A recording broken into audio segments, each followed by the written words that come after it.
Well, the humidity's still a factor on this fall afternoon, but no rain in the forecast. That's the good news as you look inside Everbank Stadium here in Jacksonville. Today it's week 3, and we've got a good one in store as we go to Houston Texans taking on the Jacksonville Jaguars. Alongside my partner Charles Davis, I'm Brandon Gaudin. Charles, you look at this Jaguar team.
It's the first weekend of autumn, and the NFL is in full swing as off we go on EA Sports.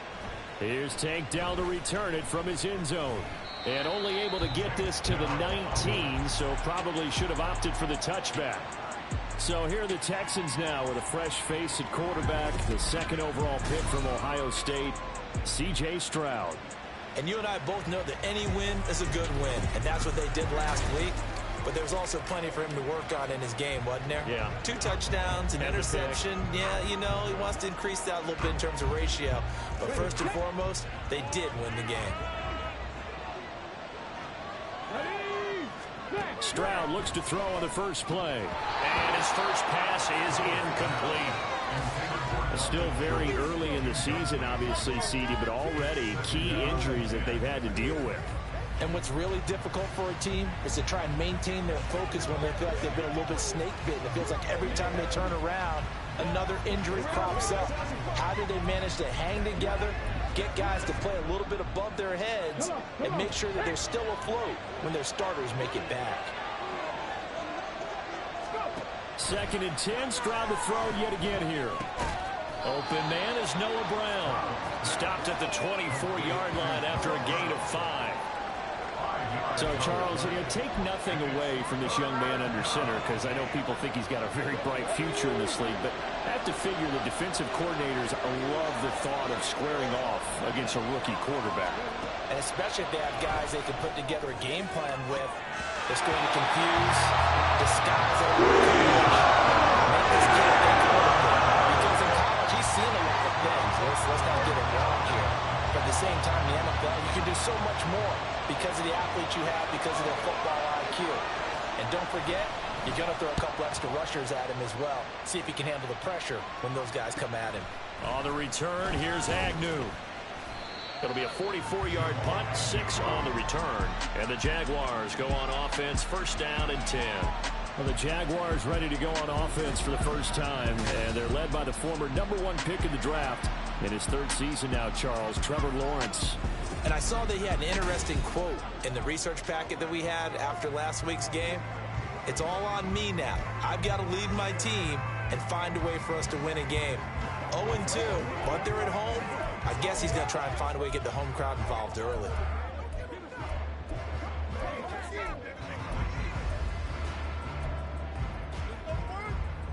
Lawrence bringing the Jaguars up, 1st and 10 at their 35-yard line.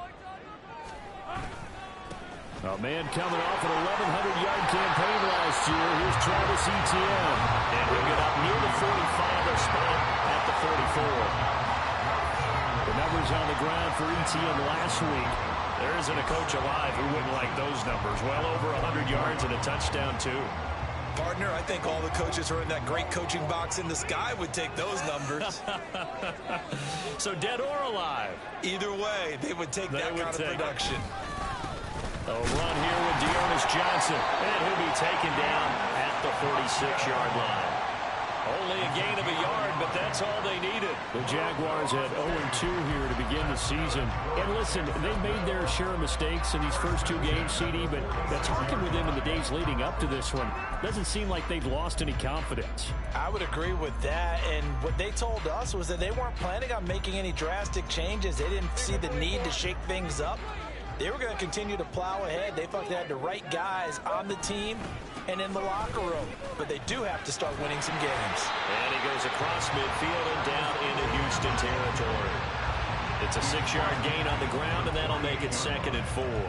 If you start assessing what went wrong last week, Charles, in their loss, had nothing to do with the ground game. They ran it well. And you also have to say to yourself as a team, don't go away from what worked. That's not the reason the game was lost. Running the football over time, when you do it consistently, usually translates into wins. And they're hoping to do it consistently here.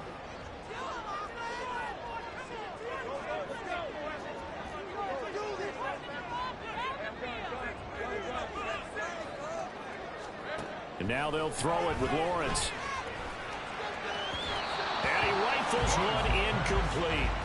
Well, this defense for the Texans, much improved from week 1. They were terrific last week in getting their guys their first win of the season. This defense certainly has a lot to be proud of coming off of last week's game, because when you only give up 14 points in a contest, you give your team a great chance to win. The best defense in the league is usually going to average giving up 18, 19 points a game. So to be under that, a terrific achievement.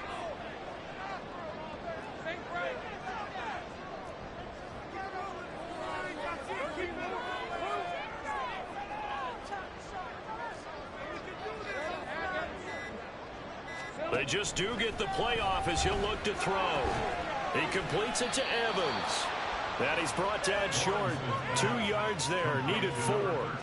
And now he's really knocking on the door for 700. That is career catch 699.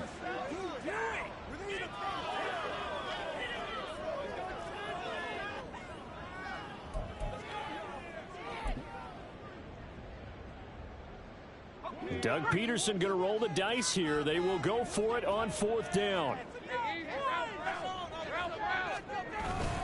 Going for it, here's Etienne. And boy, is he close. Did he get there? No, they're going to say he's short of the line to gain. The Jags come up empty on 4th down. And this Texans defense stands tall. The Texans offense ready to go here for their next drive. Now, early on, you know, Charles, every game could be called a measuring stick game. But I think when it comes within your division like this, it's a measuring stick game with a little extra intrigue. I would agree with that totally because all division games have a little extra to them. But I like where this game is situated because at this stage of the season, it has that little extra juice. But at the same time, it's not a make or break if this were, let's say, week 15, 16, somewhere in that neighborhood. Here's a 2nd and 5. From the midfield stripe, they'll look to throw. He throws it on the move, but can't connect as that falls incomplete. You look at this Jaguar defense. They're currently 6th in the NFL in defending the run. Now if they could just get their pass defense in line, this unit would be really, really strong. And remember the conversation with the defensive coordinator? He wants him to rush the passer better. He wants to see the quarterback on the ground. He said it starts early enough to see if we can get to him. From a defensive perspective, they had exactly what you want anytime they want to throw the football. There was pressure on the quarterback. They were getting after him, and they tightened down on the receivers and forced the incompletion. And that hits at the 6 and carries into the end zone for a touchback. As the offense returns, let's take a look at running back Travis Etienne. And no doubt he's come out of the gate strong, only in week 3, and you see the numbers thus far. And we always talk about identity, setting a tone, you know, getting the groundwork laid for the season or for a game. And that's what they've done with the running game so far. It reminds me of when I first went to the University of Tennessee. And believe it or not, I was a quarterback for a day and a half.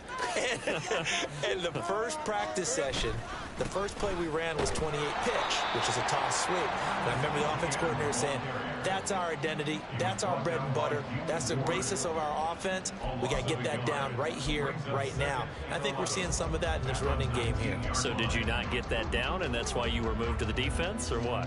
I don't know for that reason, but I do know I saw a couple of guys throw, and immediately they were saying, you know, you need to learn how to backpedal. Hey, you turned into a heck of a DB, though, partner. On 2nd down, here's Lawrence. Quick throw, finding Mike Evans. And he's taken down, but able to slip across the 35. Second catch for him today, and it'll wind up a first down. Counting down toward the midway point in quarter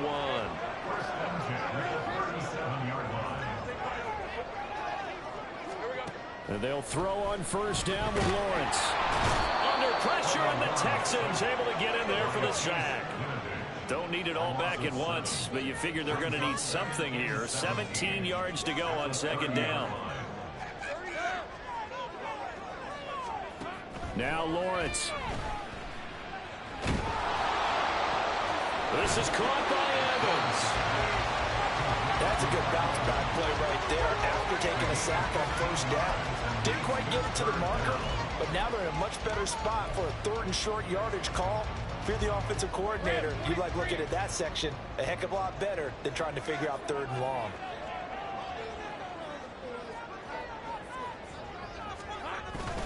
They'll try and run for it. Here's Johnson. And he is going to have a Jags 1st down. It's a gain of 6 that time on 3rd and 2. Now, look, that wasn't a huge gain, but those are the types of carries I think they were missing in their loss last week. They couldn't get him going on the ground. Did you get the same feeling I did during our meetings, that they kind of regretted that he didn't touch the ball? Absolutely. You know, hey, he should have touched him more last week. They weren't going to make that same mistake, and they've taken care of that early. He was brought down by Malik Collins. You've got to be impressed by that defensive front on reps like those. They were not being moved off the line, kept their shoulders square, and gave their teammates time to fight to the ball and limit that gain.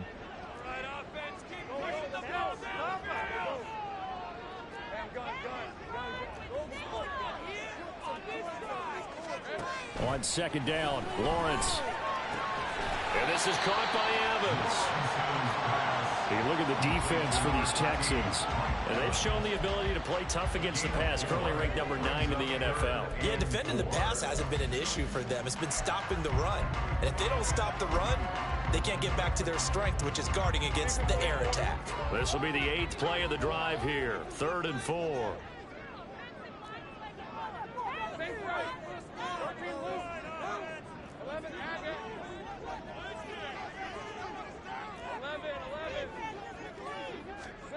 From the shotgun, Lawrence. He'll get this out to the flat for Etienne. And he will have the Jaguars first down by about 3 yards or so as they wind up getting 7 there on 3rd and 4. We've seen quite a bit of the short passing game here early on first quarter. We have, and I think it works a couple of ways for this team because, number one, you throw the short game until they stop it. And if they're not going to stop it, you keep throwing it, and occasionally you'll break a tackle and turn into a bigger gain. Also, if they start to creep up, start to pressure receivers, now you go over the top, take it deep, and now you get some of those big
Play clock down to 2, and we get a signal and a timeout. They'll have 2 remaining as we step aside here in this first quarter. Line of scrimmage, the 37 on 1st and 10. Back to the ground with Etienne. And maybe a little over pursuit there as he's able to take this down to the 25-yard line. 11 yards there for Jacksonville and a first down as well. Well, there's plenty of real estate for him to maneuver on that run, and let's face it, it shouldn't be a surprise. He's one of the better backs in the league. Had to come into this game with the idea, slow him down, otherwise it's going to be a long afternoon. And they'll send the slot in motion left. On first down, right back to Etienne. And not much of a hole there as he gets it down to about the 24-yard line. Just a yard on the pickup there, and it'll bring up a 2nd and 9. Well, we talk about defenders, specifically linebackers, keeping their eyes in the right spot. He had that eye down the entire time. And you know that's not easily done because they throw a lot of misdirection at you. They try and fool you and get your eyes in the wrong place. But you're right about that one. He correctly figured that one out and made a really nice play. Oh, it's intercepted. A drive killer there. Jalen Petrie picks it off, and he will be brought down on what will be the final play of this first half. Texans football to start quarter 2, as they'll start with a 1st and 10 at their own 20.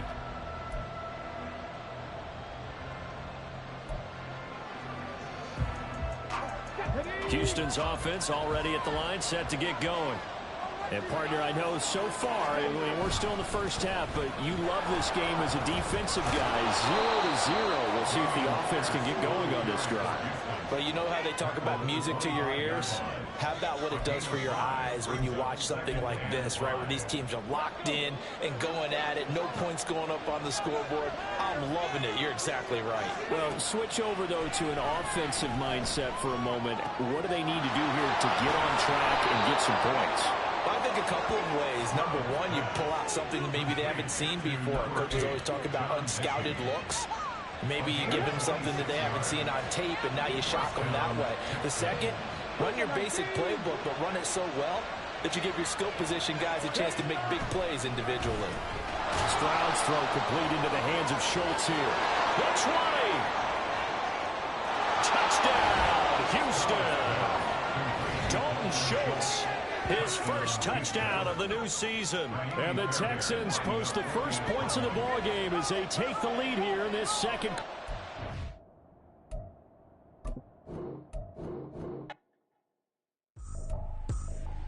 I ain't tripping, this is